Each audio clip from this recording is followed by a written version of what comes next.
That's it, folks. It's episode 75 of Chasing Tails. We got a good episode tonight coming off the HRL Gala. We planned on having Kyle here to kind of recap everything because he was up there, but he had to bail, had some work stuff to handle. Bobby will be on here in a little bit, putting the kids down. That's why we always say 8-ish because it never seems to start at 8. I think that's just become our thing, huh, Austin? Yeah, we actually made it a mission at one point, just to spite a few fans, Yeah, a few special 100%. fans. 100%, and it's never on a perfect time. Although right now it's 8:05, so I guess we hit it on a 5 minute mark. Yeah, pretty much. Yeah, and then we'll ask Bobby, "Hey, how long are you going to be?" I'll be there in 3 minutes.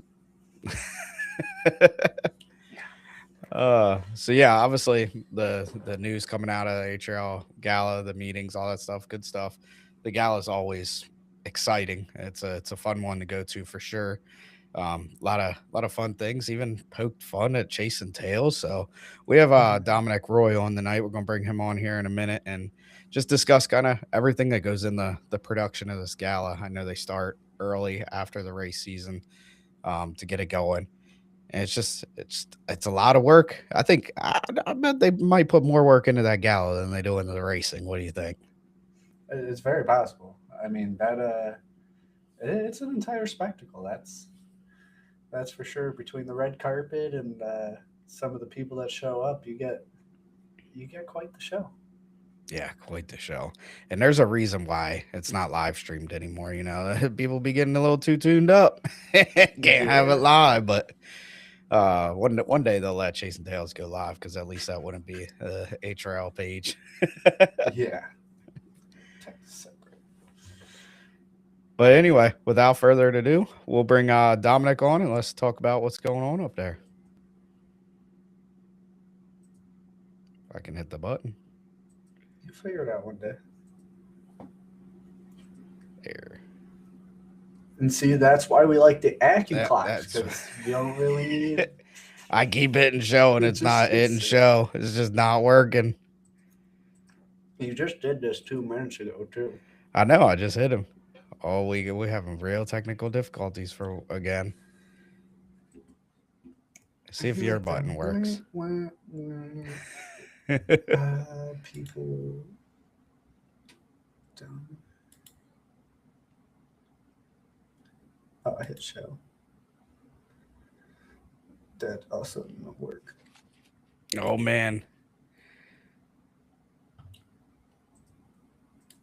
All right, so we're having a little bit of technical difficulties here. Here, I know Dominic can hear us backstage, so I'm gonna remove you. Maybe pop back in. That'll probably bring it back in. Sorry about these technical glitches. Nothing's ever perfect when we're live. That's what makes it fun. Yep, yep. We're ready for when Bob shows up. Don't worry. Yeah, we're prepared. I'm volume adjusting too. I just realized how loud that was. It was Yeah. not that loud when I hit preview and did it through my own headphones. I just played it really loud though. So it is crazy up there that they can fit everything they do in with one day. I mean, the meetings are really quick. Especially Um, with the elevator. yep. Yeah, the elevator. I think that's got to be the highlight of the weekend. Old Jimmy Stewart breaking the elevator. Yeah. And it seems to be a yearly occurrence too. Oh yeah, it was like The early 2000s ceiling when I got and stuck in that thing. It's not cool. It's it's something's not. wrong with that place. They actually had to go up the ladder this time, out the top. Yeah, that's That, sketch. I feel like that's probably one of my top fears is like getting stuck in like crushed in an elevator Yep. shaft. You've It's seen too many shows, man. That Final 911 show that was on Destination, Fox man. for a bit. Final Destination. Yep. Man, Too. that'd be crazy. I'm good. I see Dom's getting his laptop. I guess his phone must have hit a memory issue, but that's cool. We got it for now. What else we hear coming out of there? I know we'll get into the hot topics later. Have us a nice interview, and we'll go into all the meeting stuff later if we get time for that. But I don't know. There was a obviously we have the big the new class name for the 2.5 liter stock class. They're the yep. lower class for Formula Rookie. How do you feel about that? It's one of them deals. I get what they're trying to do. I saw Bob made a comment and said like that's hard to put somebody as a rookie that's not a rookie, but now you're calling them a rookie. I get that. Like it's like having to run the X on your boat longer than you really Yeah. should after that year's up. It's a really big thing. So, but I mean, they usually have got set people that kind of set these things up, and Yeah. maybe they did some fan engagement, tried to ask them. I don't know. I would have used the word light or something, and then pro, Yeah, probably kind of like how just we some do verbiage. sportsman entry versus sportsman Advanced. advanced. Yep. And like even Yeah. that, you have the connotation of it Yeah. being entry, beginner, rookie, but Yeah. at the end of the day, it's a name. Uh, that class is meant to be kind of the intro beginner class for the Yeah. actual full size hydros, and I do like their intent to slow the Hondas down for that class if the age goes down. I think we need to figure out a way to bridge that gap. I think it's yeah, 15 now for a 2.5 stock. If we could come down to 13, 14, I think kids because could do it. I just saw at the Chili Bowl, kid started sixth and he's 14. That's a like national mod motor in those cars running, that's just wild. ripping. I mean, out there with Yeah, those Larson things and are Christopher Bell, like 14 years old. I was like, how I don't know if I could have how done that. old can they run up in the novices until 13, I think. 13? So So there's that there's like, 2 year gap. yeah, Yeah, that's kind of killer, especially at that age. I think we've talked about it before. Like you look at, I don't know, like me and Kyle when we were growing up around, even being around the sport, just we're around soccer more and around our friends and stuff in high school. That age is kind of crucial. If you don't grab the attention of these kids, it's yeah. If they don't have a family member already doing it, like, yep, I mean, that's obviously Theo started go karts at 5. Now Lincoln's gonna start here in March, and it's like if they get into it, they might not jump in a boat. I mean, yep. Theo's still he's full boat. He's like, you building my J stock yet? I'm like, not yet. Calm down, dude. Got a few more years. Settle down. But yeah, it's something. And I've talked to a couple people, Bob Abbott being one of them. Like, could we lower the J stock? But you got that open water thing, and like Yeah. every kid's different. Like maybe my kids have a little bit more of that motorized thing in them, but some other kids that you could throw them in there and they'll be clear across the damn river by the time you catch them. Like that is a problem. But For sure. And yeah, it definitely, I can see the just from the one or I guess two outboards I've ever driven to a hydro, your vision and everything is totally different.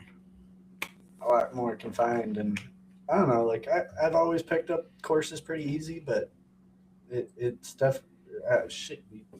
I'm talking to you. Yeah. Hey Losing the man, course is you not only as hard as one would think. It's yeah. That's only one place though. We ain't going back, so I'm good. yeah, Steve said he thinks the novice age limit is now 16, up there at least. So that's okay. cool. I mean, Yeah, it's just bridging that gap. and that's the thing I think we kind of get away from is the two organizations or whatever amount of organizations don't always need to do the same thing. In APBA, they have that option of staying in the outboards longer or they can go into a T boat sooner. Yeah, It has the options, but with HRL not really having those options, having that age limit being raised or the 2.5 being lowered, which I don't really think is a good option. But yeah. I think if you made it like T-boat speed, 14, yeah, 13 is fine. yeah. But And what you seems got like what they're kind of doing with bringing the Honda down. And I mean, yeah, if you're not a team that's been running a Ford for years and ages. years and know all the tricks, it ain't gonna be running our speed or John Yeah, Shaw speed or any speed like that. So exactly. So it's already naturally a little bit a lower. little limited, yeah. Yeah. Especially with the parts you can get for them now. It's So Eddie's saying that they had some other options like Formula Rise, Formula Advance. That was the original pitch, but they had to get approval from several different groups. Formula Pro was another idea. See, I like that idea, the lights and the pro, like because yeah, that's kind of the way it is. But again, at the end of the day, does the name really matter? Probably not. no, Like it's the boats. You just needed the it really needed something to differentiate them, and I think what they're doing it will a little bit. Yeah, And I know for HRL sure. tries to mix them up to where they're not back to back when you're just watching 4 heats of 2.5s. So that's another key too. And it's again, we've talked about it a million times. It comes down to an announcer. Like you have a good announcer, lets everyone know. You do good on social media, everyone understands it. Like it's you could call it whatever you want, and as long as you do a good job You put promoting it. John Tomey on the mic, everyone's Yep. gonna know what's going on. They might not understand him half the time when he gets all excited, but Loses all his right, voice. we got Dominic back here. Let's see if we got him live. All right, we got you now. There we Working? go. Yeah. Yep, perfect. Sorry, guys. My fault. It's my bad. All Oh, good. that's fine. We're used to technical difficulties. There's so many times we start these episodes and we look and we're like, we're not live on Facebook. How do we fix that? All right, we start all over. And there's people on YouTube that are like, we've been watching y'all go live, stop, live, stop. It's all part of it. Yeah, part so of doing it apparently live. not enough space on my phone. Oh, Sorry. geez. Too many videos from this weekend, obviously. Probably. Yeah. So it's a good thing we were talking a little bit about the elevator deal. It's a good thing you weren't stuck on that elevator, huh? Yeah, some people were stuck on this elevator. And I heard that it was the second time that it happened. It used to happen a couple of years ago with Martin Rochon.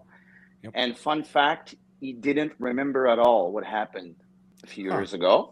Wonder But apparently Martin did the same thing than Jimmy Stewart's. So he kind of jumped like in the elevator and it made it stopped. And unfortunately, a few people were trapped in it for like, I think it was for 45 minutes. So when I pulled up in the parking lot, the firefighters were there to fix that. So I knew already that the night would be special. Yeah, exactly. Always. Exactly. Last year we ended it with it. I know the fire trucks came like after the gala, if they had something going on in the kitchen or something. It was like there's always something happening up there outside of our spectacle we put on. Absolutely. Cold night here in Valleyfield, guys, tonight. Minus 22. That's a bummer.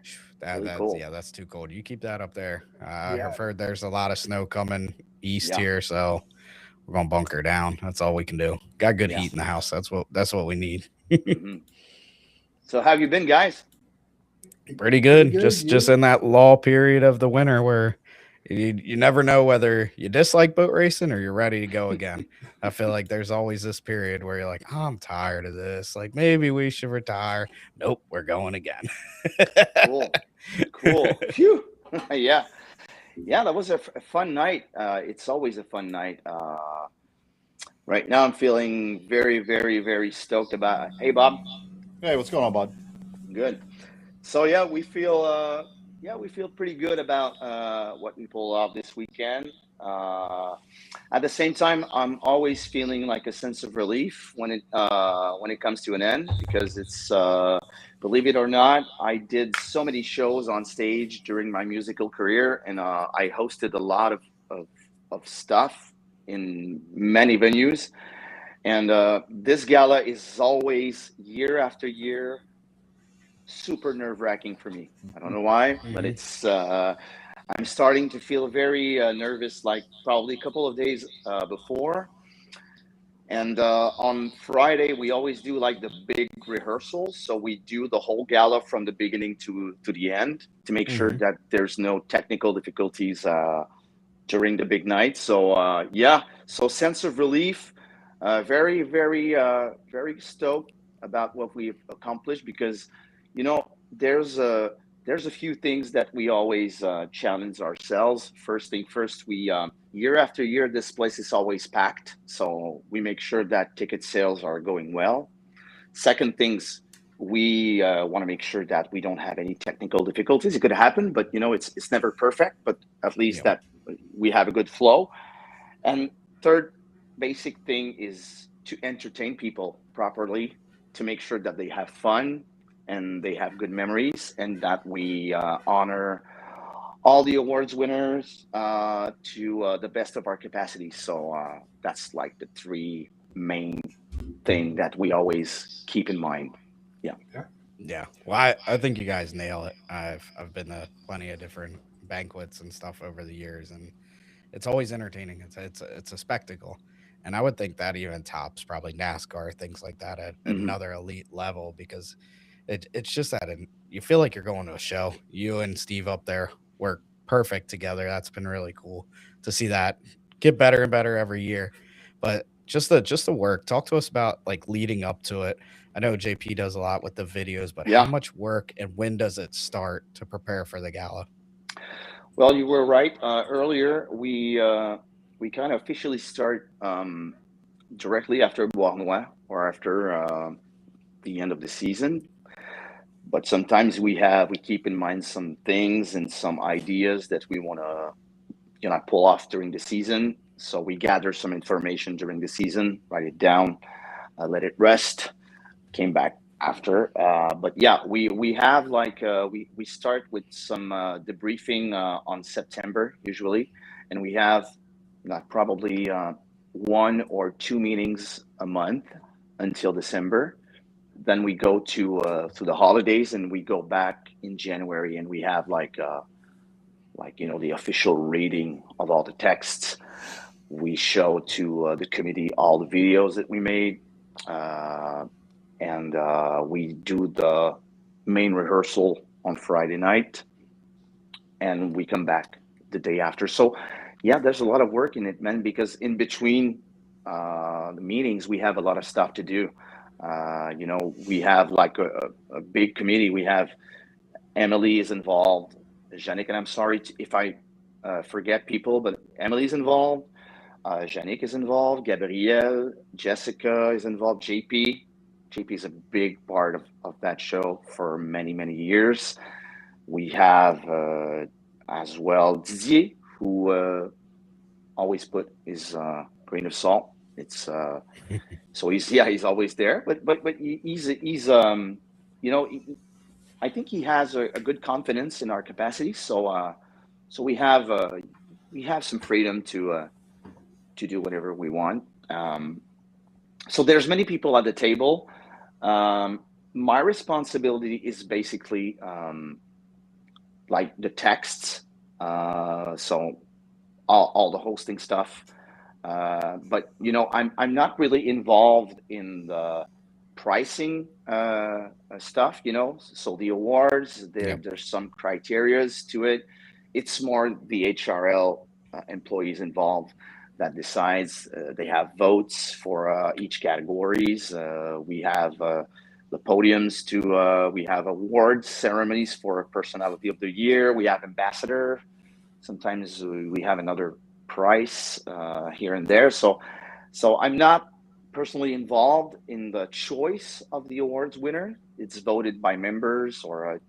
designated by members. But I'm at the table and I'm able to follow what's going on. And I could put some ideas, a few ideas here and there, because I follow. Uh, I'm always a big fan of hydroplane racing, so I follow all the season. Uh, so so so my opinion is you know I can give my opinion regarding that, but my basic concern is to always put on a good show. That me and Steve have their it's good chemistry that we have since year one. Because it's funny stuff. Hmm. Because I did host the gala for about 10 years now, probably Hmm. started in 2016, something like that, and few years I did it by myself. I was alone on stage. I don't know if you guys remember. Yep. Um, it was cool, but when Steve joined the team, immediately we felt that chemistry together, and it added a lot of good things to the show. So it was a great addition, and he's now my friend.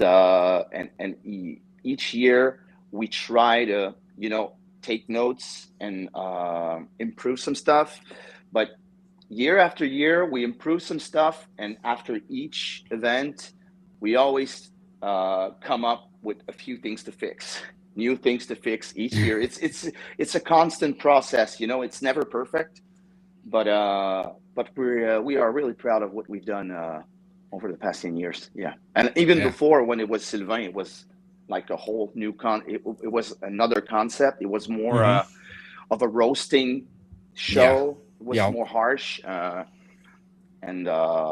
yeah, it is a lot of hours, man. A lot of hours, and I think the main issue with that kind of event is, we have two separate. We have two audiences. We have French people. We have English people. So, we could have some improv a few times here and there, but we try not to do improv too much, because even though I'm able to translate what's going through my mind right now, it's a little odd when you when you do an improv, you react immediately, and now you have to translate it. So it's kind of weird and odd sometimes, So that's why we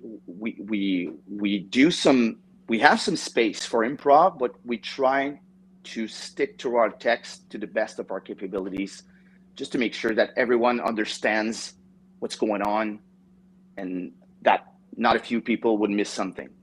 Yeah, it happens. It makes happens sense. sometimes, but the whole, the gala as a whole, I think people, when the gala ends off, I think everybody understood like the most parts of it. Yeah, I agree with that. That is a hard thing. Never even thought of that as a fan watching it, that some of those improv things can't be done. I know that was the most fun I had was when we did the lip sync battle. That was a lot of fun. Yeah. That was really cool. And then then they made that skit where me and Roshan were fighting because we fought or didn't fist fight, but we had a tiff earlier in the season. It's like, you guys bring us all back together and make fun of this situation. It's fun. In the moment, sometimes I could see people might get upset, but you gotta turn back and look at it. Yeah, it's a hobby. We're all having fun. We're all joking about it. And we try a lot of things through the years, even though we changed like the formula when I arrived. We did some pre-recorded stuff, sketches. We did live sketches, live stunts. We did, obviously, we kept some special things like the media, the Daily World News. It's always there. We add a few parts of humor in and there. So yeah, that's a lot of work, man. And you don't want to miss a thing. It's always my fear to miss something, to that people don't feel entertained as much as they did. But for the most part, people were pretty pleased about it. Yeah, I think year after year, it's the same. It's getting better or the same. Like, nobody ever goes, last year was better. I don't think I ever went there and had that feeling. I know others probably haven't as well. So it's really cool. What's your most favorite memories of these galas, guys? You should have probably a couple of hints here and there. The hard part is you always have so much fun that you end up forgetting a lot of the really cool things. Yeah, I've decided the lip sync battle was the most fun, even though I didn't really want to do it, but that was a lot of fun.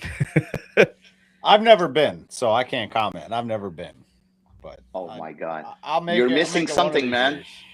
I'll make it one of these years. It's hard for us to want to, like, I would like to go somewhere warm and do it. You guys should let's do this in Nashville, or do it down in New Orleans or somewhere warm, Florida.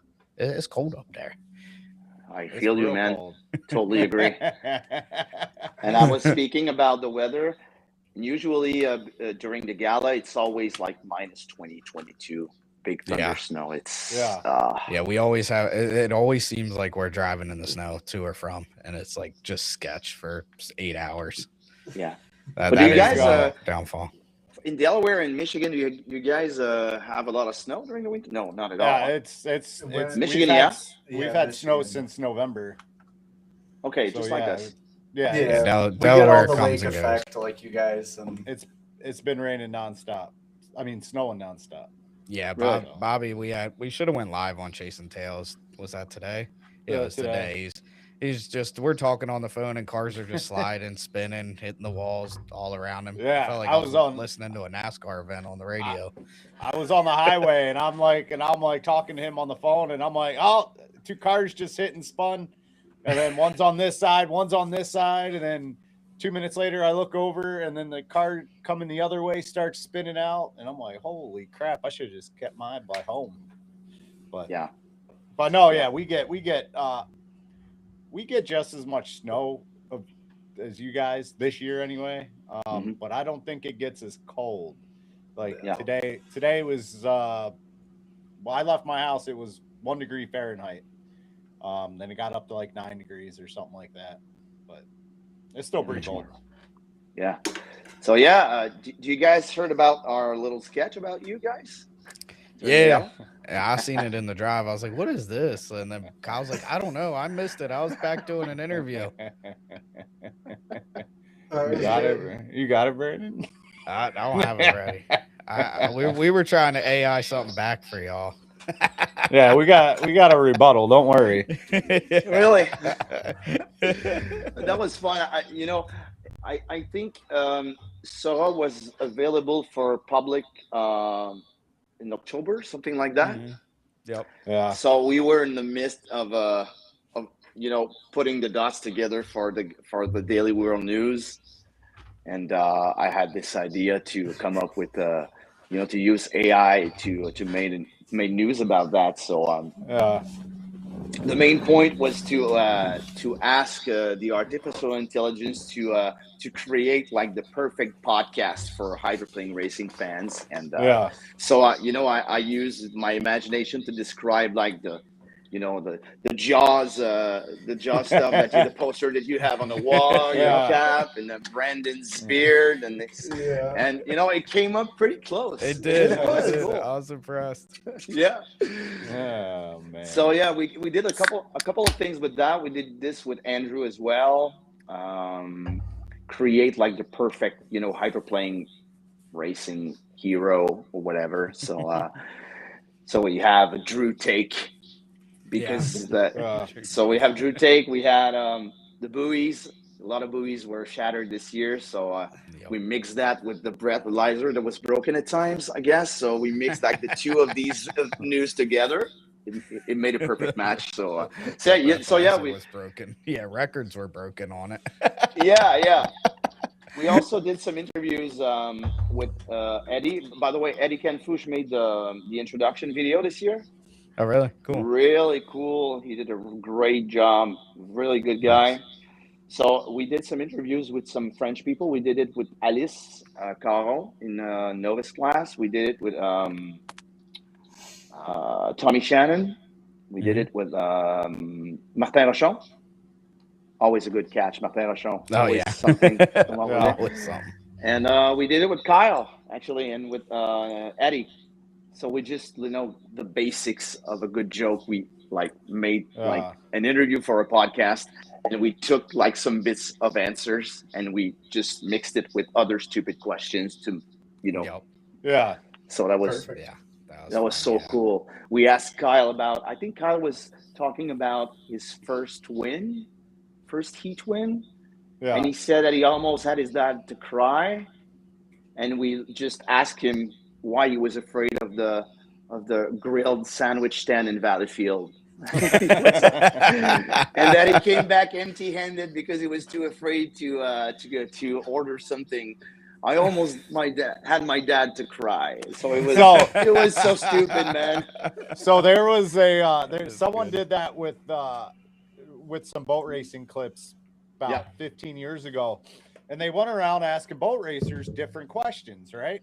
And then one question was, how do you get your prop off the boat if it's stuck? And someone was like, well, I just start beating it. And then it's another answer. It's like, and then like they show another question, and the question was answering, what do you do when you win a race? And then it goes to him answering about the prop, and he says, I just start beating it. So simple but so effective. Yeah. You can't, that's a good recipe. Yep, for sure. So we did that this year. That's been my one argument pretty much year in, year out, is that I don't even care if it was a pay-per-view. Like, we should be able to watch it from home. I don't think you'll stop people from going.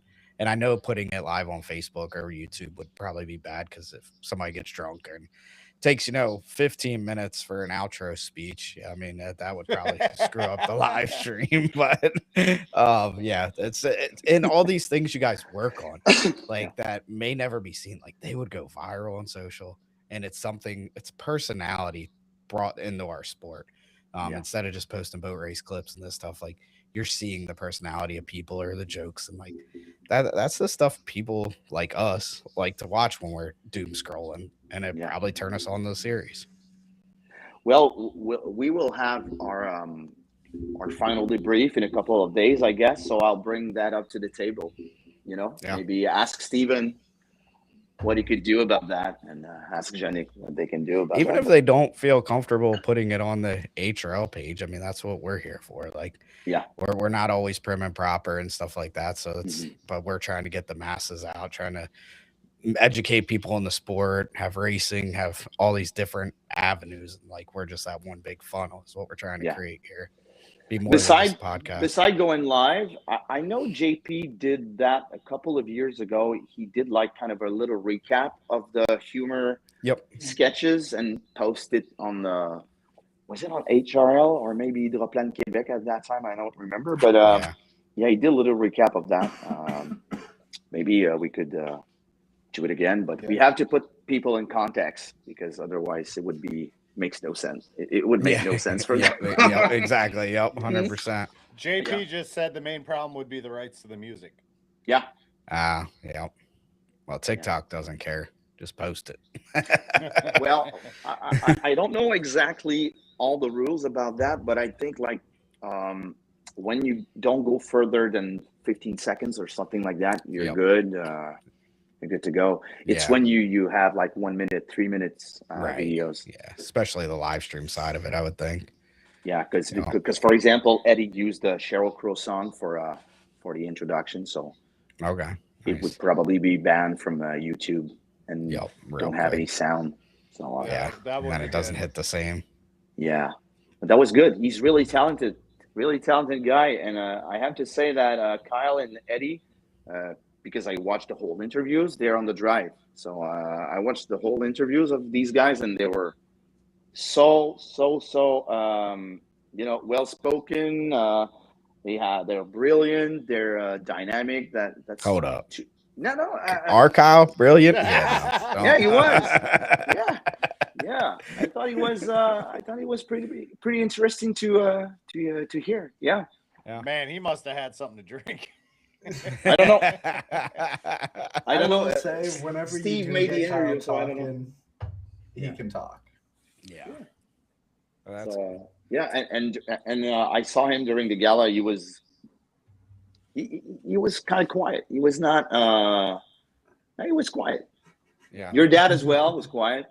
George was always quiet. So about 4, 8, 10.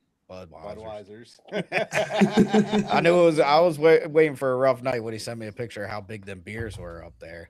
Yeah, they had like the huge cans like that. Yeah. Wait, what was the food this year? Veal. Veal with mashed potatoes and vegetables. And do they not believe in just a good old steak up there? Well, they did have a steak like a couple of years ago. It's always beef or chicken or veal because it's, that's what people like the most. So gala, So I do hear the most dangerous place in Valleyfield is the elevator in the hotel. Yeah. Probably, man. We did chat about that he said Roshan broke it the same way a couple years ago. Oh, really? He doesn't remember. We don't know why he doesn't remember. Yeah. And they were stuck for him, but they were stuck for a big 45 minutes, and I heard that Jimmy Stewart's mother wasn't there. So it was she's like 80 plus years, and so she was stuck in between like two she was stuck in between the right spots. So I think they had a lot of work to do. So it was but nobody was hurt. So that's it. I heard that some of the crew of Claude Tremblay and the Dog Nasty were there. Jimmy Stewart was there. A couple of people. Yeah. Yep. Dan Camfouche. 20 some Yeah. people in an elevator. Probably not the best idea, but If Jimmy Stewart was there, it's probably like 20 people just on his crew. yeah.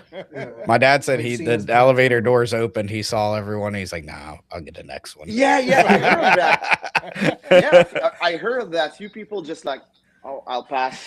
I'll wait after. So yeah, They should have went and played the lottery after that. Like, yep, made Yeah. the right call there. From now on, you're always going to see Jimmy Stewart ride in the elevator by himself. No one's going to want to get on. I don't know what he was thinking, but he just started to jump frantically up and down. To kind of, I don't know, and everyone broke. thinks it's No funny contesting to scare limits. people by jumping up and down an elevator, but there's Yeah. always that chance. Yeah. No, So yeah, it happened. So cool. So yeah, really cool night. I wish you guys would have been there, but because Brandon, I remember that for a couple of years you were right in front of me, right in front of the stage. So it was cool to point you out. Yeah. Like talk to you. And this year was Tyler Kadatz. Oh gosh. He's so He an talked easy and he target. never stopped talking back. He's so an easy target, dude. Because we try to talk about everyone, to share stories about everyone, but we have a few people that we like to make fun of, that they're easy to make fun of. Yeah. For example, Ken Henderson is really a guy is really easy to make fun of. Tyler, that this Broadville crew is Yeah. always all of them are pretty easy to sure. yeah. So big night guys. I hope I still have the energy, still have the willing to do it. So as long as I will have the energy and I will be willing to do it, I'm up there. Awesome. And I would like to be involved for sure. What But we have a do couple. you think for the award side of it? Was there a moment or an award that was given out that kind of was top the cake for you this year, without being too biased? Well, I would say that it's not a funny moment, but there were two genuine. My favorite moment was not funny at all. Was Rafael Daou. He won the Novus Rookie of the Year. Yeah, that's pretty cool. And obviously I knew Mathieu pretty well. And he came on stage by himself, alone, and he was standing right in front of me. And all of these guys, Novus class, they're pretty funny. They're always cool to interview, but they're kind of shy. And Rafael prepared like a whole message in his head. I lended him the mic, and he talked to the whole crowd, for like 1 minute or two by himself. No need to ask question from my side. So it was pretty. It was a really cool. bright moment, and I have a big thought about Mathieu at that time. He would be so proud of him. He was so solid, man. That was like he's meant to be there. Cool. Yeah, that was pretty impressive. So this moment was really, really something. Emily as well, when she presented the ambassador to Joe Abbott and the personality to Daniel Allaire, she was very emotional too. So we felt that genuine feeling of, and that real connection and that authenticity. So that was cool. But we have a Tinder sketch during the Daily World News to the funny side. That was probably my favorite one because everybody in the crowd laughed so hard. And I was pretty stoked about my use of Sora this year. It was, that was a starting point for me, But I think there were great ideas. We did a recall of a sketch that we did last year with Mario Blains. We were pretending to retire his number, and we acted like we knew that he came back. So we just canceled the whole thing. So we did it again this year, but we wrapped it in a forecast news. It was. Yep. I think it was pretty clever. So Yep. I It'll think be another one next year. I think Mario says that just to try to up his post likes to see how many he can get on Facebook. yeah, he's trying to get more followers by saying that, but he's got to try something else. yeah. But it's his third year. Yeah, I think Something third like year that. retiring. So yeah, so we use him during the Daily World News with that. So we did like a basic forecast news. So today we announced 80% of a snowstorm possibility in McMasterville, but the third comeback, and All right. the shirt was, and we canceled it. I said, Didier, forget it, man. He's back again. And we ran the "O Canada" backwards. So it was nice. pretty funny. What we did. So Yeah. Steve Armstrong says he was on the elevator when Roshan jumped up and down to stop it. There were See? 11 people in there, and Jimbo was all worked up and mad. No, jeez. Didn't lie, man. It happened a couple of years Jimbo's ago. like 3 people himself, so Yeah, I wouldn't want to get Jimbo mad. no, he'll break you. I spoke to him. I spoke to him after the gala. He was pretty. He was in a good vibe. Yeah. So he was in a good vibe. Yeah. I bet he was. So, yeah. We love Jimbo. That's Yeah. my buddy, man. That's my buddy. Yeah. He's a cool guy. The best Yeah. look. Best looks. Always the best looks. He looks Yeah. like a rocker, man. Always. Yeah. I've always wondered if he could I play remember him guitar. I remember him before all the tattoos and the big beard and everything. Hey, he kind of looked like a baby back then. Man, there's a Am I right? picture. Hold up. Do Am I I still right? have Yeah. that picture? Yeah, they Well, he did. looked so young when he was when he had no beard. Yeah. Yes, I do have one. Hold on. It's You had scary it? how fast you found think- it. Well, I have a random photos thing, but I can't get it to pull up. Hold on. Technical difficulties, like we say. Scared to Not see enough what else you space. had in the random This is a photos. scary. You don't have enough space through your There's computer. not man. enough space. Oh man. Need a bigger server. Mhm. Here we go. The Here's mask. old Jimbo. Back in the day. Oh my god! Wow! That's Miss Virgo days, Cambridge. Wow! Very different. Yeah. That was the fun days with no breathalyzer. Yeah.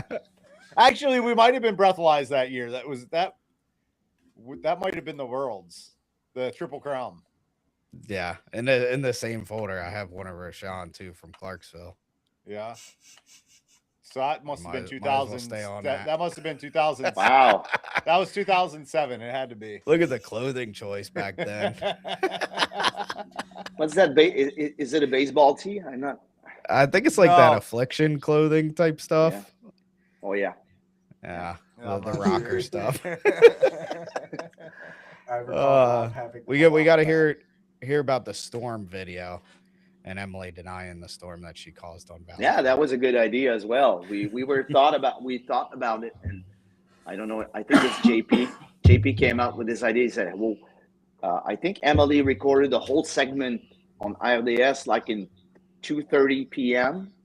during Sunday afternoon in Valleyfield. So she probably wrapped it up and says that everything. She probably said that everything went perfectly."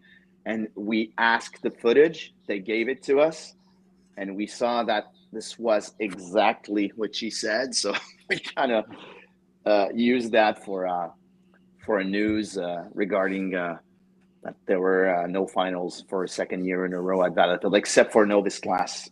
I think the Vintage got their finals in.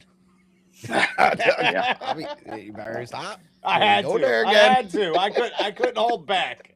Come on, it was right in front of me. I had to say it. So outside of the gala, let's learn some more about you. Yep. Where did you get your start in hydroplane racing? What drew you to the sport? Obviously, you lived in Valleyfield, but tell us a little bit more. Yeah, I was raised in Valleyfield, so it's pretty obvious that this venue is probably my favorite because I have so much connection to it. So, but I'm a fan of hydroplane racing since I have memories. So I think I have some memories of the 1998 edition. It was the 50th edition. It was the World Triple Crown, something like that, when Howie Benz won the Grand Prix final. I remember I was going through the pits a lot during the weekend with my dad, and sitting in the cockpit. I remember there was a race in Saint-Timothée. So that's a little small city, like really close to Valleyfield. It's right beside Valleyfield. So I remember seeing your dad, Brandon, in 6 liters with the yellow boat, hot seat. The hot seat. He was racing against Grayson Jones and the Heartbreaker and the Foxy Lady, all these boats. I remember that, there were good records broke in Saint-Timothée in Grand Prix class. I remember Bruno Brossois in the Executive 2. I think it was like something like 122 miles per hour, but it wasn't a 1.25 mile. It was 1 2/3 Thirds. miles. Yep. So I remember that, and my parents loved hydroplane racing as well. So we went to a lot of venues. We did a couple of venues. So and in 2017. I was involved. I was hired at the Regatta de Valleyfield. I was the partnership and sponsorship director for a couple of years. Really enjoyed it, even though the pandemic hit and we had to cancel the 2020 edition. So my main focus was to secure some revenues that we already had for the next year, some partnerships. So I worked a lot on that until the fall of 2020. And in Quebec in fall 2020, it wasn't looking good for 2021 already. So we were kind of in the middle of some, it was really, really uncertain. So I was hired something else. I accepted a job that was offered to me in the public service. So, but I really enjoyed my years at the Regatta de Valleyfield. That's when I got to know more people in the sport. You guys, for example, I was already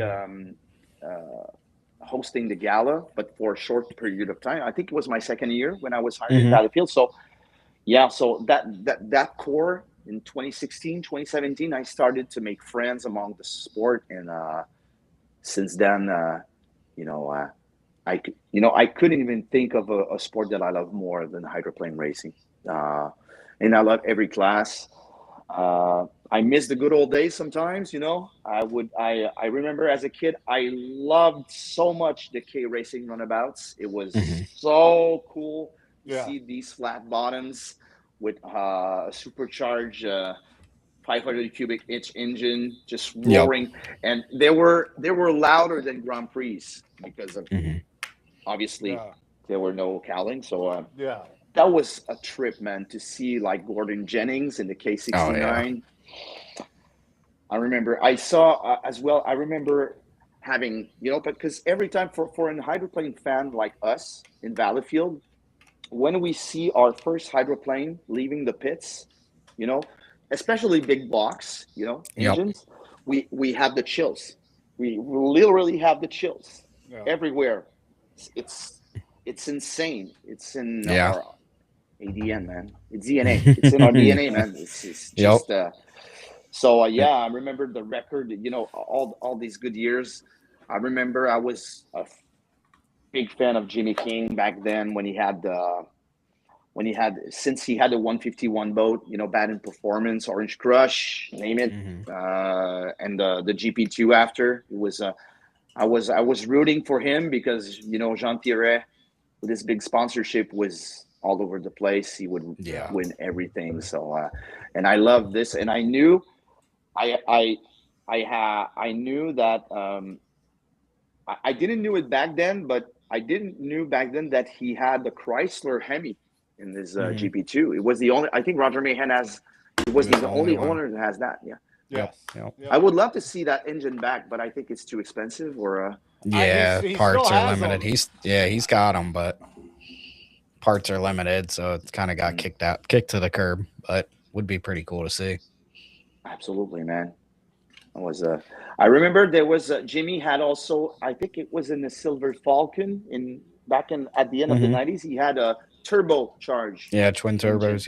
Yep. Yeah, that was Wild. cool. Some of the stuff from back then, it was like no holds bar, and that's what we were talking with John Burton the other week, and just the flat bottom class like K boats were unlimited or still are unlimited. You can do whatever you want, and then the bad boats down that they're racing in Australia right now, some Hmm. of those are like NASCAR engines, some are twin turbos. It's just a whole different animal. Pretty neat to see. It's a cool thing about our sport is there has been a lot of evolving and different engines and all that, but on one of your points as I was listening to you talk about the history of the Regatta Valley Field, we've Hmm. kind of talked about this being a missing piece to the new age is that it's HRL now. It's another HRL event where we Hmm. don't get the West Coast 5 liters, 2.5 stock, stuff like that. I remember always growing up, I'd go to the races around here, Maryland, Jersey, all that stuff. You go to Valleyfield and you'd like run down from the camper and be like, who's here? Oh, Wally Johnson's here. This is cool. Like, no, haven't seen this boat all year. Yeah. I feel like that's a missing link. What do you think? Oh boy, that's a good question, man. That's a really good question. Um, you know, I think it was a different. Back then it was there was so much going on, so much teams, so much events that Valleyfield could focus on itself pretty Mhm. much. But nowadays, you know, I know in Quebec as well. Um, when you have an event like Valleyfield in 2025, or when they started HRL or HCHA, ASHA, Mhm. there weren't much going on, and they had to. I think they did that to justify why we would have a big event in Valleyfield. They had to be other events, sanctioned by the same league. So that's Yes. I get it why they did that. But of course, as a fan, I would want like 100 boats in the pits. Yeah. Yeah, Absolutely, yeah. that's. I think there could be a happy medium, whether it's we don't race for points and Valleyfield's just Valleyfield. It brings its own prestige, so it doesn't count towards the championship. And then we try to get like Mhm. anyone and everyone come there. I know you're allowed, but I feel like it's not promoted the best. And now with the new rules of starting outside choice, kind of Yeah, stops anyone from wanting to come. But I get what they had to do for the series, so it's kind of yeah. like you can't do both. But is there a way someday? It's just that's what I feel like is missing from back in the Yeah, day. But like you but said, as a now, fan, because I'm speaking as a fan, because yep, obviously I'm not, I'm not involved in these kind of decisions at HRL. I'm just, I'm hosting the gala, I'm volunteering for the gala, but uh, yeah, I think when the Grand Prix class, and not necessarily in North America on the East Coast, but especially in Quebec, when the Grand Prix class just fell off, it was mhm, non-existing for a couple of years. I think they did what they had to do to revive the Grand Prix class and mhm, to make sure that Valleyfield was relevant, and not just an event, that you can attend and don't have like the ability to go to other courses or other mhm. venues near to gather some points. So I get that like 10 or 15 years ago it was maybe the thing to do, but I also agree that in 2026 maybe there's time for to think outside of the box, and sometimes when you Yeah, think outside of the box, it doesn't mean that you have to bring up just new ideas. You can like revive old ideas Yeah. that could be effective in yep, 2026 as well. You get what I mean? Yeah. yeah, So exactly. Yep, for so I'm sure. not totally I feel you guys. I feel you Yeah, guys. yep. Yeah. So what I guess back to the racing thing growing up, do you have a favorite memory that stands out watching as a kid or as a fan as you're in your adulthood that you're like that's a cool moment? Yeah, a few. I have a few. Yeah, I have Me, one. me winning Valleyfield. I know that one was a big Yeah, one yeah. for you. Well, I know. well, I was about to say that, man, because Bert Henderson was, and the Steeler team were so dominant back then Mhm. between like the 2015 until 29. So it was cool to see the Coma Unwind and Mhm. I love Bert Henderson. I think he's a great guy, uh, great head, great driver. I love the Steeler, but I was always, as a fan, I love to root for kind of not for the underdog because you had the ability to win. You Yep. were not an underdog at that time, but it was cool to see someone else, win the Grand Prix. And back then, one of my most cool memories were, and I'm sorry for Mike Andrews, there was the final in Valleyfield, and I think it was in 1991. The Baden performance. No, it was Mhm. not 1991 because that was Daniel Brossois' accident. It was 1990. Yeah, it was in Mhm. 1990. The Beam of Hope was leading basically all the race, and he stopped, and Jimmy just won the final, and it was Yep. my favorite one. So I was obviously pretty happy about that, but Yep.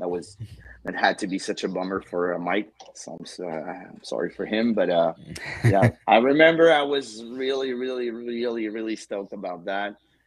When he won in 2019 as well, I was in the stands. I was in the grandstands with Jessica and the whole Matthews family, and Mhm. that was a cool moment too to see Jimmy win his third final with the Steeler. Um, I remember as well. Do you remember when you guys, Bobby? Did you when you were a kid, you were in Valleyfields a few times? Yeah, with the Yeah, I family. was. Yeah. Yeah. Do you remember when the Zeppelin just there was a Zeppelin, a Goodyear Zeppelin that Oh yeah, the Goodyear blimp. Yeah. We call it a Yep. blimp. Yep. It It yeah crashed. the touched down Goodyear in the Zeppelin water. crash. That was kind of a trip, man. That was Yeah. weird.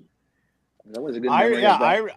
I remember going to Valleyfield when I was little, and I remember they used to do helicopter rides, Yeah, and you could do true. that. And I remember when it was the old pits down near the yacht club, the marina. Hmm. That was pretty cool. That was awesome. Just watching boats come out between the stands out to the race course. Favorite spot as well Yeah, for pits. Yeah, it was really cool. And yeah. then I remember that little there's a playground now, I believe, or was, but that little restaurant right there across the street from the pits, pretty much. Uh, Go there and get some food.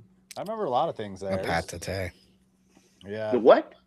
He's talking about La Patate with the boats Oh, la painted on it. I pataterie. think. La Yep. pataterie. Oh, Potato Yeah. Street. I can see. I I know where remember it's when at. cigarettes in Valleyfield were under $20. They're still under $20. Oh, are they? Yeah. Oh, I thought they were pretty freaking expensive last time I smoked there, but I don't smoke anymore. So, Emily told me that in New Zealand, Ken Spack was like something like $45. Oh my gosh! really, Yeah. Wow. that's wild. Really wow. Yeah. So yeah, the pataterie, great poutine. Yes. Yeah. Always got to hit that one on the way in. I also And on do the way remember out. well, this is when I first started driving. When you got to Valleyfield and registration, they'd hand you a driver's bag, and in the driver's bag would be little shots, or you'd get a 6-pack of beer. Yeah, we upgraded to a case in the like 2015 era. We get a case of beer, and then they'd be like, "Hey, come breathalyze in the morning." Like this is like counterproductive here. No, I had a Yeah. lot of good times at Valleyfield. Fun times racing, fun times partying, watching races.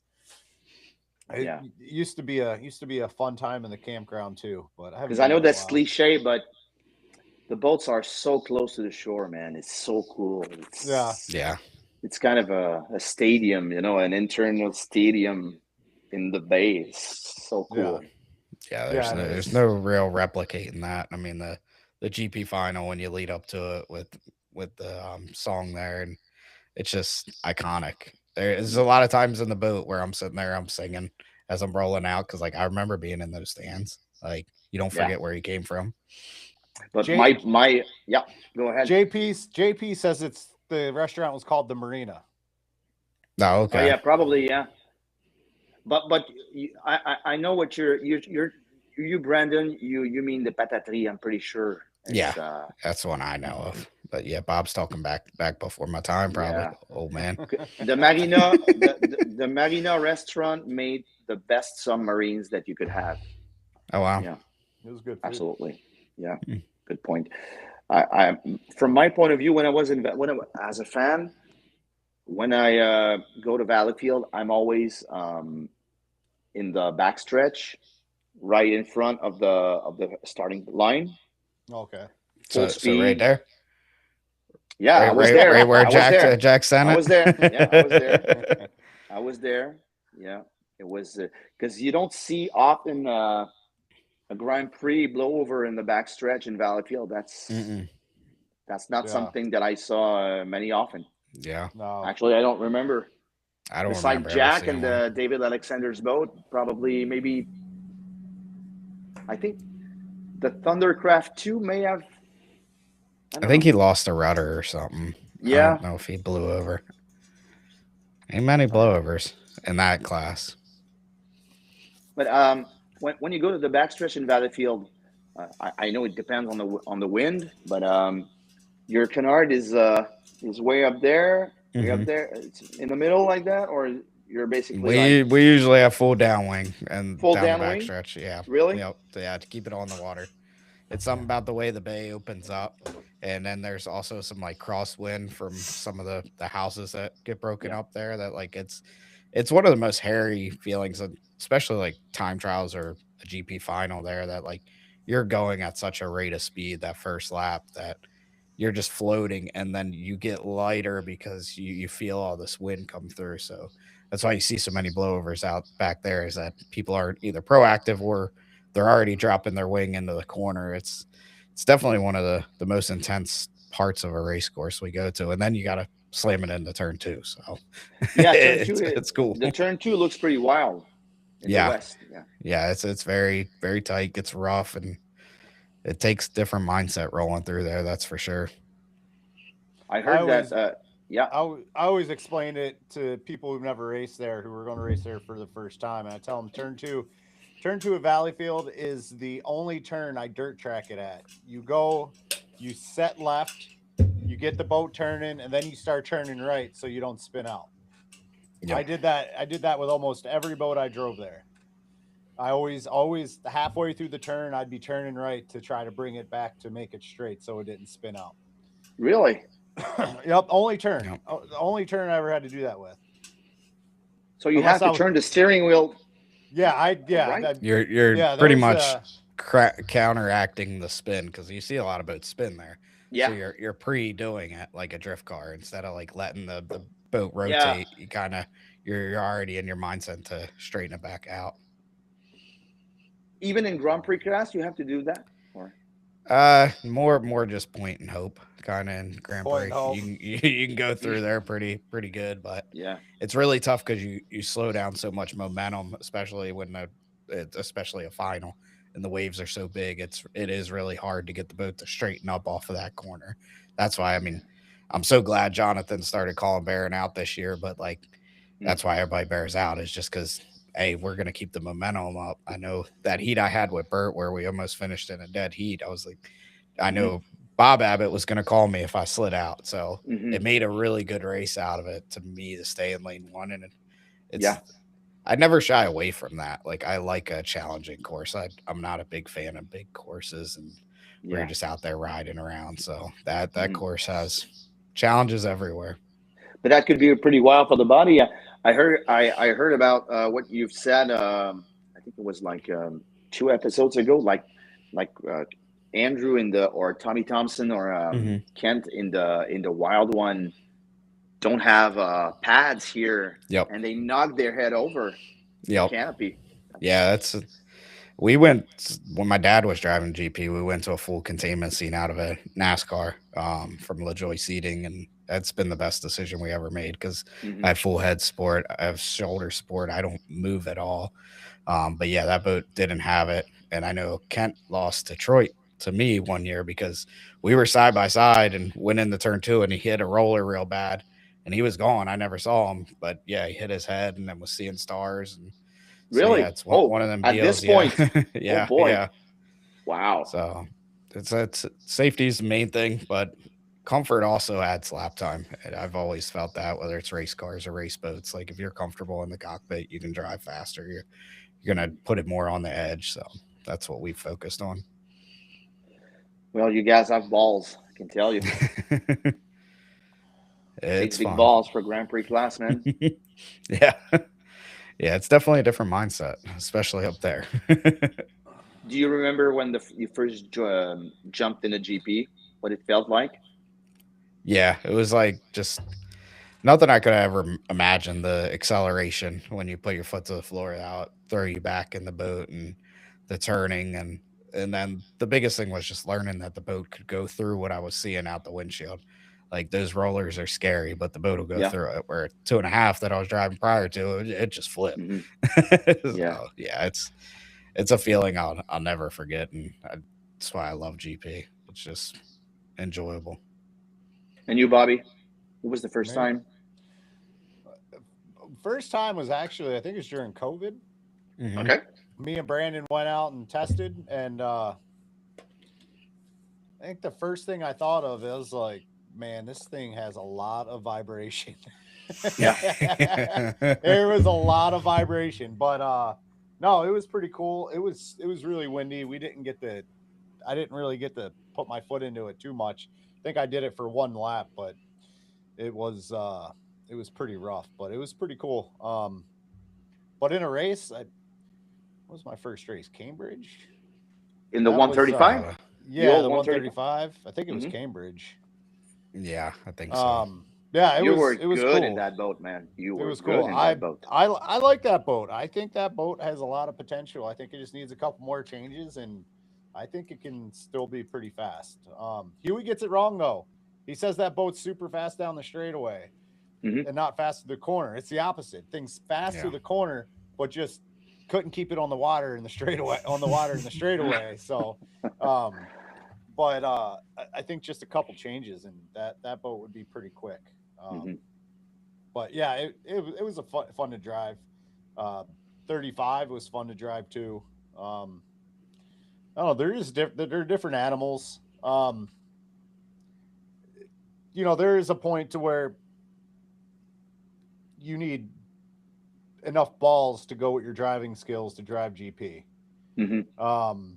And then And seat time. I think and seat seat- time is yeah. critical there.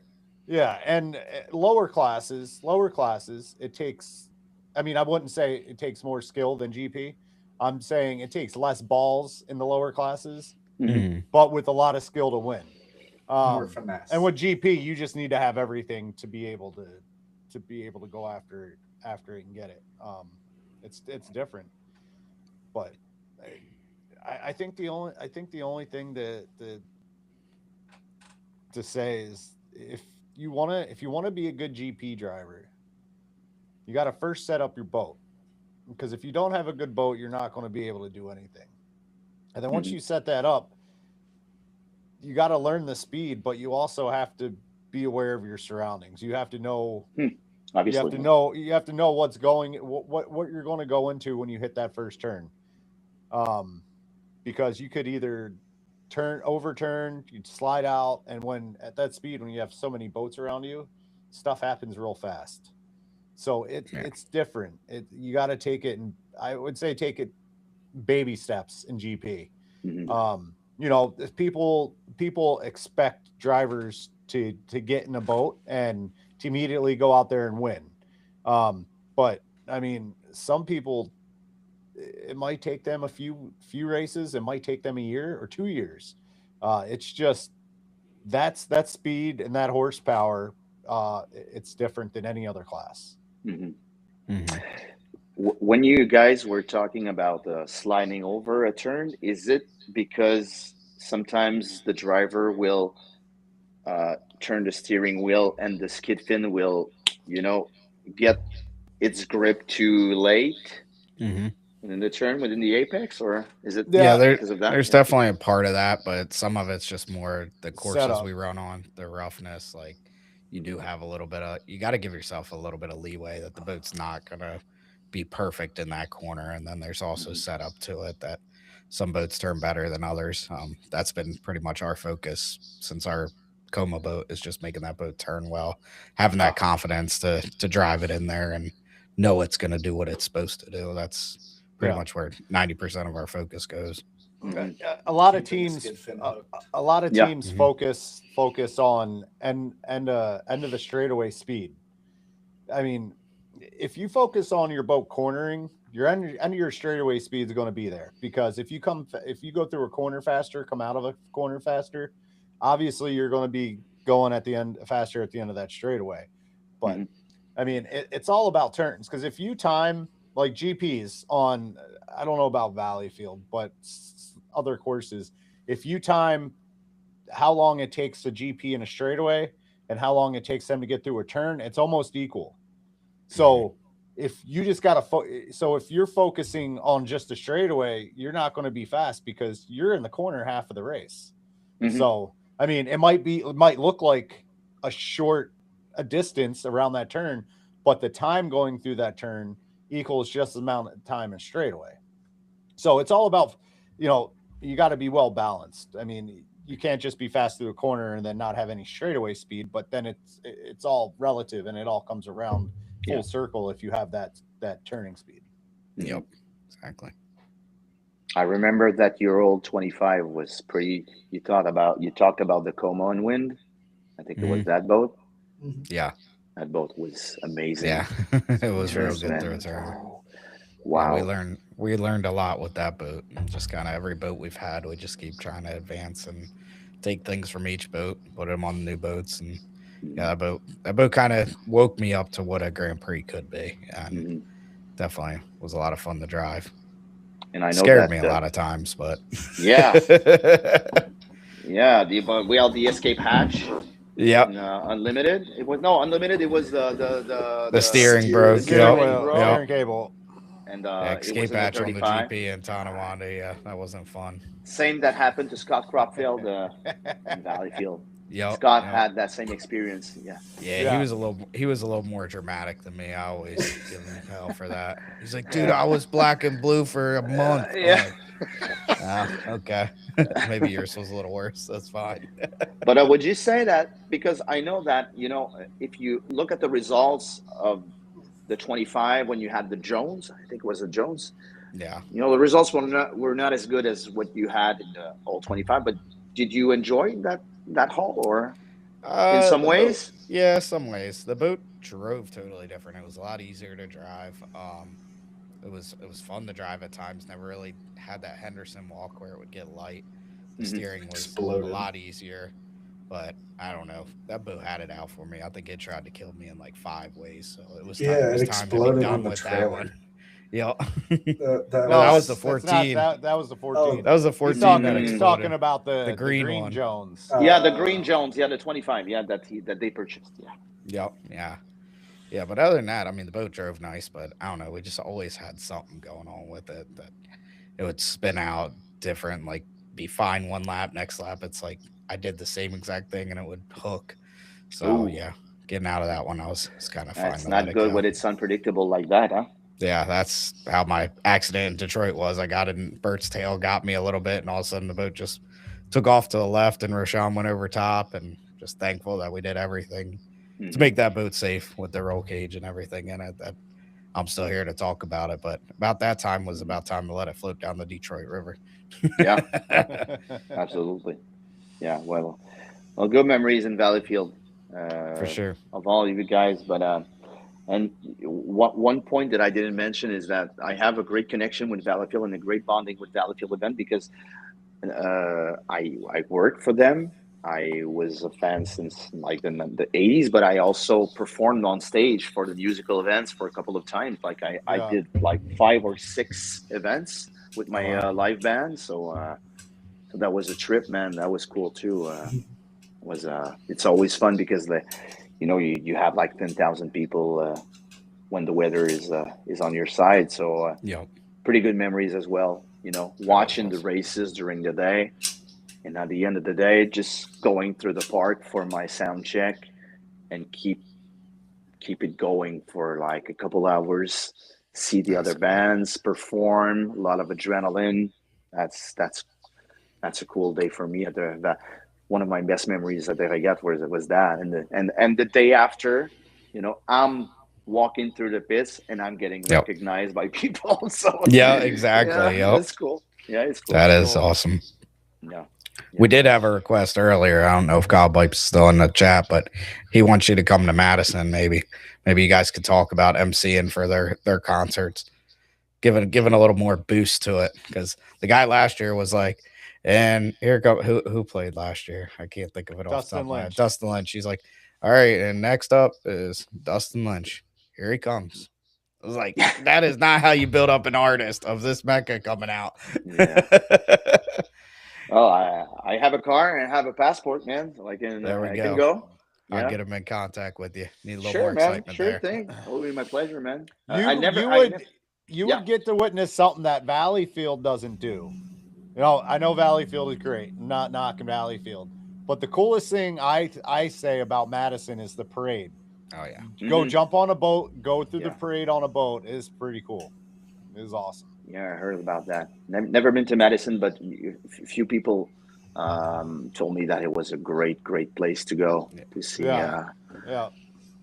hydroplane racing. Yeah. That was sure. hilarious. My first year going through there on the GP, I'm up on the GP and we're throwing out candy to the kids and stuff, and then Mhm. all I hear is, "Can I have your autograph?" And I look over and it's Jimmy Shane in the crowd. Yeah. Just like woo. Oh, yeah. That was cool. Yeah. Cool. Did you guys, Brandon and Bobby, did you already made a heat together against each other, or you were always in the same team? Or with the 135? Well, the 135, Yeah, we yeah. raced 2.5 stocks against each other, 350s against each other. T-boats. T-boats. We did a couple times. Skiffs. T-boats. That might be my Skiffs. my, we went together. That was the best time. Yeah, I've we ever did had ride in and a skiff That together. was fun. That was Yep. bad. I drove. Hey, I didn't crash that one. We was good there. Yeah, Thank another God. thing that happened to you, Brandon, the weird thing that happened when you sank. With, Nope. Oh, when he stuffed Wow. the 14. Man, I'm like Those- a cat. I just keep landing on my feet. Man. Yeah, that was. Yep. You know, That I was good like this footage. episode. We're talking about all of Brandon's mess ups. Exactly. Well, Hey, we could talk about Bob blowing it over in Valleyfield. That's a Valleyfield moment for Yeah. Bob. Yeah. That was When? 2005. I blew it over on the front stretch. 2.5 stock. 2.5 2.5 stock, yeah. Yeah. With a shameless or 25? Yeah, it was the shameless. Yeah, that's With the 25. flames. Yep. Ooh, Yeah, that was what happened? that sucked. Just I told my grandfather, I came in, I'm like, the boat's just floating perfect. He's like, don't let it do that. I go out the next heat, fucking blow it over. Hmm. And then and then so we Bert had a for sale boat at the time. He was Jimmy Shane was running a boat that was for sale for Bert. Mhm. Actually, Kelly Shane was, I think. Are you Yeah. sure it was And- Kelly or was it his wife running it? No, it was Oh, the it was story Kelly. Okay. And then so after that day, we went to Bert. We made a deal to buy the boat. Mhm. So we got the boat after Valleyfield. We went. I forget. We Waterford. went to Brockville for something. We switched everything over, and then we went to Waterford the next weekend, and I blew the sponson off of it. So then we switched back to the blown over boat. Yeah, and then Bert got my old boat fixed because it was pretty bad, and he's like, it should be faster because he's like, it was all messed up. So he fixed it, and then I went and won the nationals, the worlds with it, a whole bunch of stuff that the rest of the season with it. It was It was a pretty good boat. It's still floating around HRL somewhere. I Break don't it, know who fix has work it. it, race it. Yeah, I'm not sure where that one. I lost. Someone, I lost track of it. Yeah. yeah, Hey. but I don't know. no, actually, it was Charrette's boat at one point. I thought Mm, that was I your think. newer. That was the That's newer not- one. Dobus. That's the the one flamed I. one. That's the. Oh yeah, that's right. That's the Dobus one I blew has the the sponson Dobus has on. the flamed one. Yeah. Dobus Yeah. has the flamed one, which is now Orcuts in Indiana, and Yeah. then the one I blew the sponson off of, Charette had, I believe, Yeah. Okay. and I don't know who has that Now now. Himbolt has it. Oh, okay. Yeah, Okay. It's hard to keep it's up hard with to these keep boats. track. Yeah. Especially up in HRLs, the boats switch hands so many times Yeah. through people And paint schemes. and paint schemes, like different paint schemes every year. It's hard to keep track. Few people didn't lost track of any of these boats, like a guy like Marc Perrier or Ben Lemay. They know everything about the timelines of these boats. Everything. Eddie crazy. Canfouche Eddie does, Ken too. Fouche as well. Yeah. Yeah. He just hit the comments to make sure Yeah. we were right, Bob. Ding Yep. ding ding. We nailed it. Eddie JP still, And JP Poulain is really good at it as well. yeah. Yeah. Yeah, JP is good at that one. Yep. So That's good. Well, boys, I think we're about done. I think with this interview. You guys got any Yeah. other closing It- thoughts it before we was, let Dominic go? it was nice chatting with you. It's Sure. seen you watched little videos here and there of the years of you hosting the gala. So it was pretty cool to have you on, and thank you.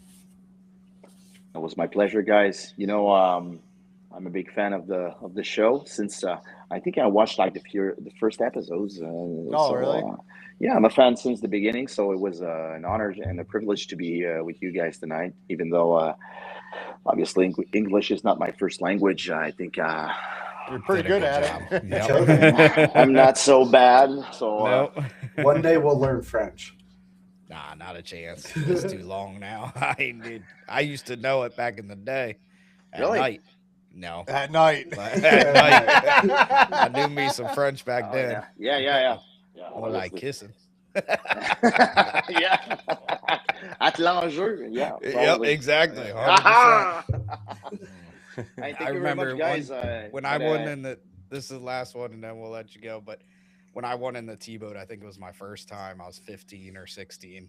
And at that point, the BO, the bar back there, sponsored me. And I'm up there like all excited. I'm like, yeah, thanks to BO for the best time of my life last night. And now looking back, I'm like, I was 15. Like, I don't think I should have been saying that. Well, yeah, but I went to the Brasserie Olympique at 15 years old as well. So Yep, there you go. you're good. It's just a natural thing. That's great. And it's still there. It has another name, another Yep. owner, but he's really cool. It's Simon Langevin. Okay. It's Osim Osim, Pub. Yep. And still involved in boat racing. That's cool to see a Absolutely. sponsor a couple people. Yep. Yeah. That's cool. So wishing you a good evening, guys, and You too. Yep. hope to talk to you soon. Thank you for Yeah, man. coming on.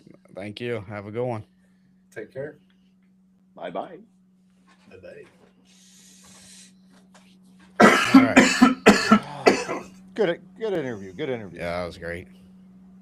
It's cool to hear like all the things that go into that gala and all that stuff, and just the history. It's always nice to have someone else's perspective.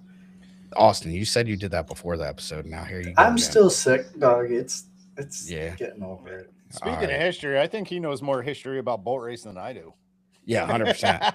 He was throwing off the dates and this boat and that boat. I'm like, man, I don't know if I watch that VHS yet. Yeah. I'll pull it out. Yeah.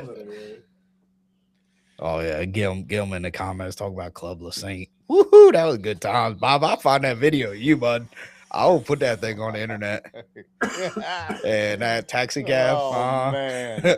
Open his door. My mom's got the same minivan. And Billy just talking his English, French. They go. I remember he's like, I'm not pulling over. And I'm like, well, I'm going to puke in here. Yeah. And then Nick man. Reese passed us. Next morning, he's like, Oh, y'all have a yeah. good ride home? Yeah, we did. It's a great ride home. Man, I don't usually throw up, but when I didn't even know, and all those people at Club La Saint, people kept handing me beers and shots, and I'm like triple fisting, and I'm like, And they were big beers. I remember. I don't even know who these people are, and they're just handing me beers, and I'm like, this is cool, but I can't drink all this. But I But tried. you did. You did. We all did. I think that place had like 20 JPR stickers throughout that. Man, I remember the next day, Uncle George was like, he was driving the GP. What was it? It had to be 25. the yellow one. It was before. I No, it started wasn't the driving yellow it. one. It was the. Oh, was it some 80s? Sabades. Yeah. The Hendersonville, and I was so hungover, and we woke up in the morning. He's like, "Hey, change that rudder." He'd get back in. Hey, change this rudder again. Hey, change this. I'm like, dude, I can't do it. I can't. Do I'm it. done. I'm like, I done. just can't function right now. Yeah, Gilm said he set us up. He told them who we were.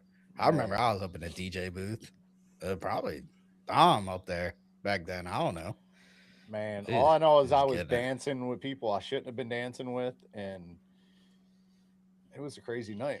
But we Yeah. blew a tire going there. No, that is the yeah. Jamie smashed that. We didn't blow the tire. Jamie smashed the curb. Yeah, Hit that curb. And we all jump out like NASCAR pit stop. We're jacking the car up, spun it, threw the tire on. All right, let's go. And he's like, we're in the parking lot. We're like, why we change the tire? I had We no ain't clue going where home we with were you going. anyway. I had no clue where we were going. But nope, that was a good night. That was fun. Yeah, you can't beat those times. You're trying to find the video, aren't you? I hear am. you clicking. Yeah, I searched. I got my hard drives connected, and I just searched Bobby drunk. It's got to should. come up. I know that's what I. It's I got to labeled come it as. up. You'd There's gonna have be to like 50,000 search things for in there. Hornwall or something. Yeah, That's where I don't think that I don't think this hard drive I have hooked up to my computer is the old enough one. But if it's PG, I can't remember what's on that. We might have to just post that clip. That was so it was Billy talking about I kissed somebody. man. Oh, and I remember I zoomed in on you too. Oh, when I was That was puking. good. Yes, Oh, solid. yeah. Good times. Good times. Yeah, It's Max and Jamie were crazy. Yep, oh, it's that's crazy. it. The Club La Saint's not there anymore. I don't think. No, it went away. Went away, came back. Now it's gone again. Yeah. Yeah, now All the it's fun- just all the fun spots went. Now it's just Oldies. Yeah, like you don't even have strip club anymore. Right. Yeah, we forgot about that story when Jimmy Shane was on, didn't we? Oh no, we did bring that up. Yeah, Go we back and bring watch it that up. episode. We We did bring bring it that up. up as We did bring it RC up. controls. Yep. So This is what else we want to hit on. Do we want to get into anything or just leave next week's topic on tech we'll things? just tech things next week. They raced the Duff Daily. American boys had a rough time down in Australia. Oh yeah. See, Rough that's time. what I say about Jack's boat driving. Like he's winning down there. It's Yeah. because the water circulates a different way. Right? It just doesn't work. Yeah. You see Jack's boat's up for sale and it says you can only buy it if it stays in Australia. Yeah. Or New Yeah. Zealand. New Zealand. But yeah, That'd be good. to keep building that class. Duff rolled it. Ty rolled it.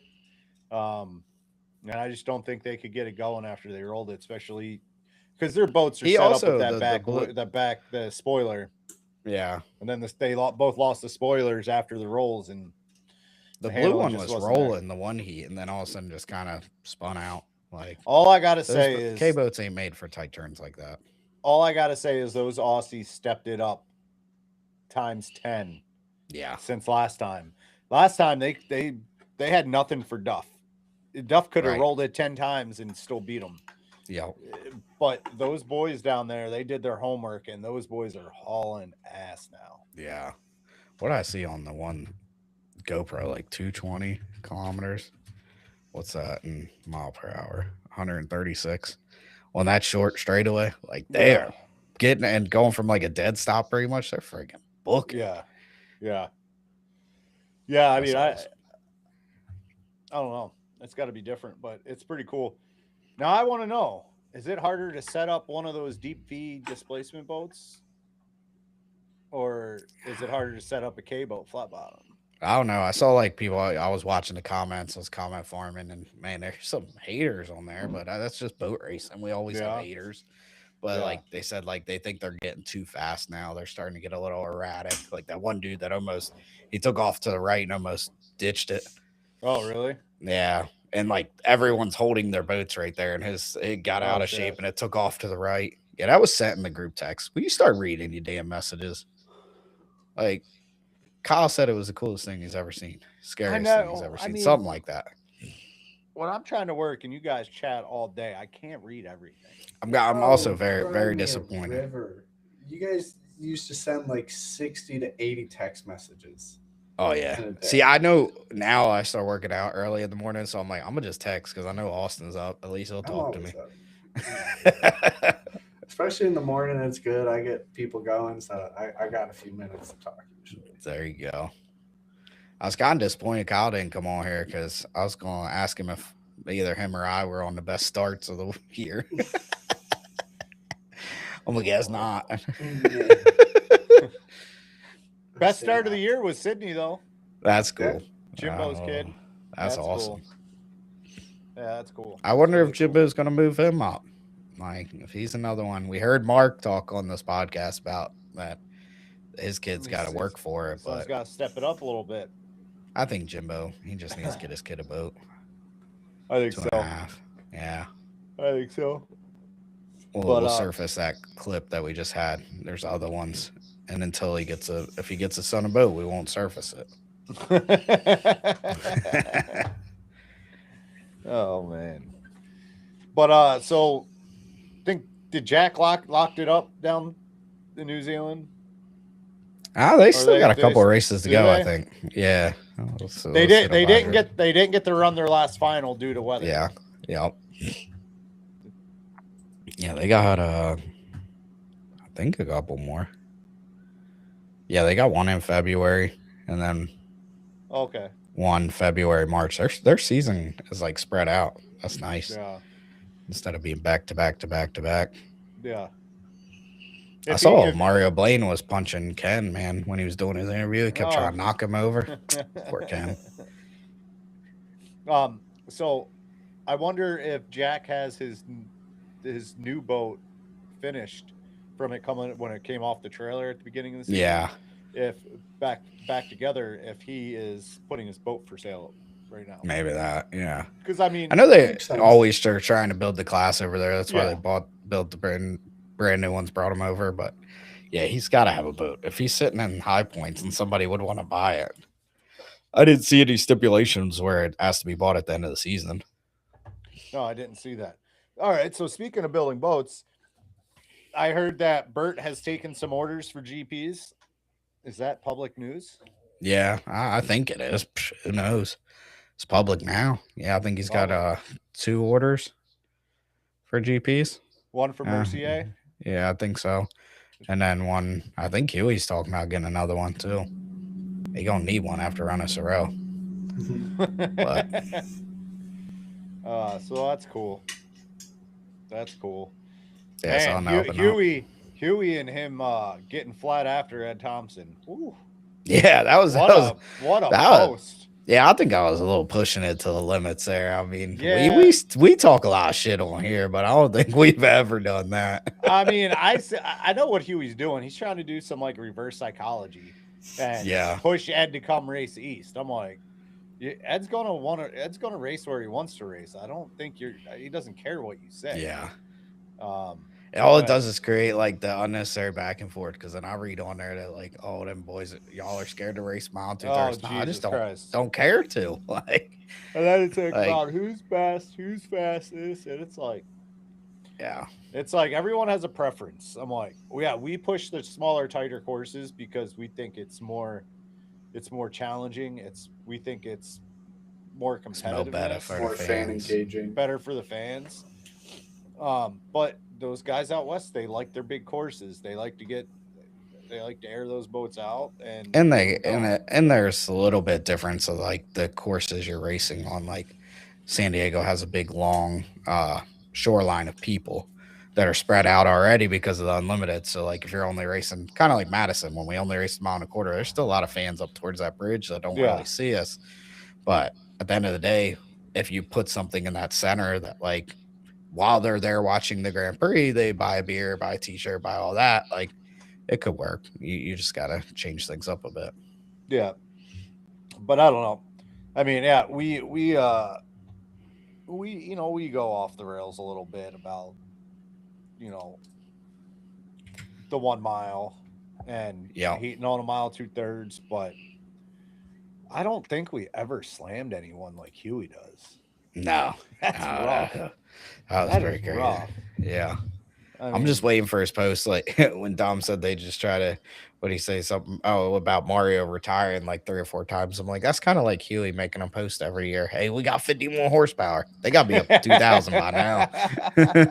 We got our Valleyfield motor, 50 more horsepower. It's fun. I don't know. But yeah, I mean, like Ed's going to run where he wants to run. I don't think I've known Ed for a long time, and you're not going to influence him to change his mind. And at the end of the day, I think that's where our sport's different. We're not dirt track racing where we're making money. We're still like Brody says the best. It's still a hobby for him. He still works his job. He's just buying out GP50 or whatever he's doing. Like, he wants to just run the East Coast races. He has no desire to go out west because it's just a hobby for him.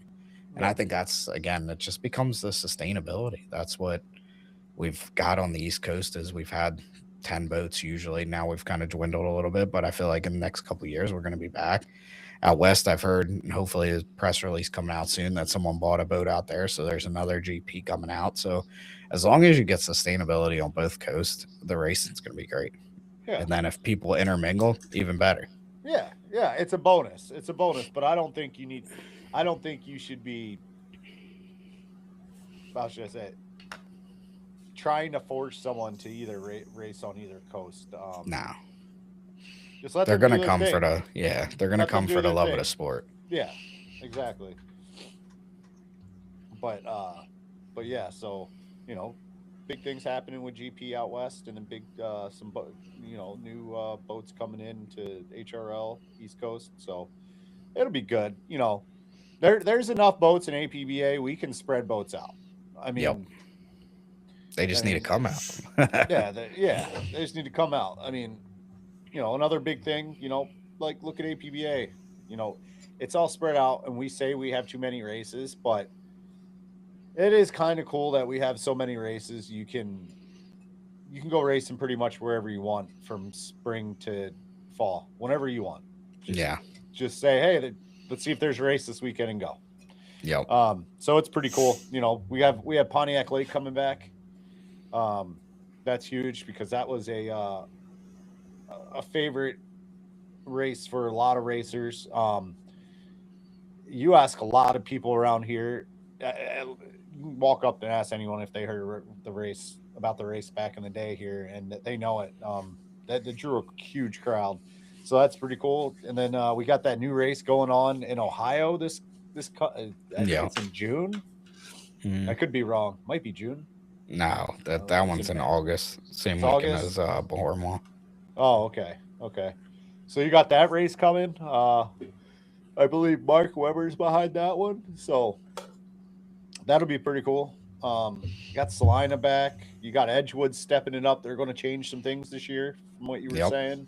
Yep. A lot of big things happening there. That'll be fun. So got the Easterns. Yeah. Yep. Where they at? Salina. Okay. Yeah, cool. Salina. Nice. So yeah, you got big crowd. That's it. That's what I've sent out our little thing from 25/7 Creative about running people's socials. But if we could get race sites to buy into this and make the race site social as good as Chasing Tails, HRLs, the sport just continues to grow, and it's going to grow in that area because now they're seeing a lot more content in their area. we have so much footage and so much ability to share content and talk about different vendors and stuff like that. That's my real. I feel like my real push this year is trying to get these race sites on board to try to build a brand out of the race site, not just a race put on for racers by racers. Like there's brand marketing value to each race. Yeah. Yeah, I think it's past the day of just posters and putting a poster up and on doors and trying to putting a boat out at a car show. Social media is the way to advertise these days and then try to get the word out there. That's why we do the podcast. I mean, we don't do the podcast because we're bored. We're doing it because we want to help the sport. We want to help. We want to help APBA, HRL, GP West, GP East. Doesn't matter. H1. We don't even care if you race outboards. We'll talk about outboards if you want us to. I mean, it's boat racing. We want all of boat racing to survive and try to get bigger and better. And also, one of the main reasons I do this is because you know how many old bald-headed people, overweight, are working on their boats right now in the middle of winter with nothing to watch or listen to about boat racing. Yep. So they all get to sit here and listen to us bullshit for a couple hours, once a week, and whether it's live or after, sitting there, keep their focus on working on their boat to try to get out next season. Yeah, and if you're listening to this at this point and doing what Bob said, you probably lost that 10mm socket. Good luck finding it. Well, boys, I think we want to wrap it up. Wrap it up. Yeah. Wrap it up. Okay, so we got that guest next week, right? Yeah. All right, we got Brady Brackett coming on next week. Rob Brackett. Sorry, maybe Brady will be on there. I don't know. Yeah, whatever. They got a new T-boat motor they're working on, did some development work on it. Want to hear some things about it leading into that elusive IRC meeting coming up in a couple weeks. So obviously anything you can bring into the T-boat class, if it helps support the class and get the class growing like they've done, is a good thing. But we'll learn more about it before we give all our opinions on it, because we're definitely going to be opinionated. It might turn into the Honda with like a week and a half left, and I'll be on the dang FaceTime up in the IRC meeting. Like, look at me, I'm here. Oh shit! I forgot to mute it. Yeah, I forgot to mute it. Hey! If we got to push this engine hard, we'll just go live every night. Yep, live every night. We're doing a whole week live every night. Jeffrey Conan said, FYI, Duff is currently third place in points for the U.S. New Zealand versus Aussie Challenge, 6 points behind the leader. Oh wow! So I guess they're staying down there and racing. Yeah, they go to another track that's a little bit wider, so it's more K-boat friendly. It's not a drag strip. So it's gonna get intense. They better watch out. I really hope that they fabricate a spoiler between the races, so Duff can get that handle back in. You know them boys are working hard. Yeah, did you I mean, both of the U.S. boats are, I'm sure most of them are over there too, are immaculate, but yeah. Did you see Ty Newton's, like, the video of it inside in pictures? That thing is like, it should go in a freaking museum. Yeah, it is that's crazy. Freaking pristine. I don't know why us hydro guys can't do it that way. It's too big of a boat or something. Like we're too sloppy. Yeah, and we're just I don't know. Well, plus they don't have a cowling that takes oil and just sloshes it around and blows it around. They're open, so if they have oil that blows out, it just goes out. Yeah. They roll enough that it just gives it a quick clean, so it's like self-cleaning. Yeah, like those. I don't know. Then they're awesome looking. They're beautiful. But yeah, that'll be exciting. We'll watch it this weekend, see what happens. Yeah. They've been doing some real good content down there, keeping everybody engaged. I forget what the page is, but maybe we'll think about it. Drop the link. I know they had a pay-per-view going on for the race. Good live stream, so we'll drop that link. But I think it's closing time, boys. Yep. Closing time. Usually have to kick me out at this point. It's closing time. Do you want me to keep talking for 15 minutes when you want me to leave the stage? Hey, cut the music. Cut the music. Cut the music. Anyway, so that was episode 75, Chasing Tails. Great conversation with Dominic Roy about everything that goes on in the HRL Gala and his history in the sport of hydroplane racing, growing up in Valleyfield. We appreciate you hanging with us. Make sure you like, subscribe, and follow. More content coming soon. Peace.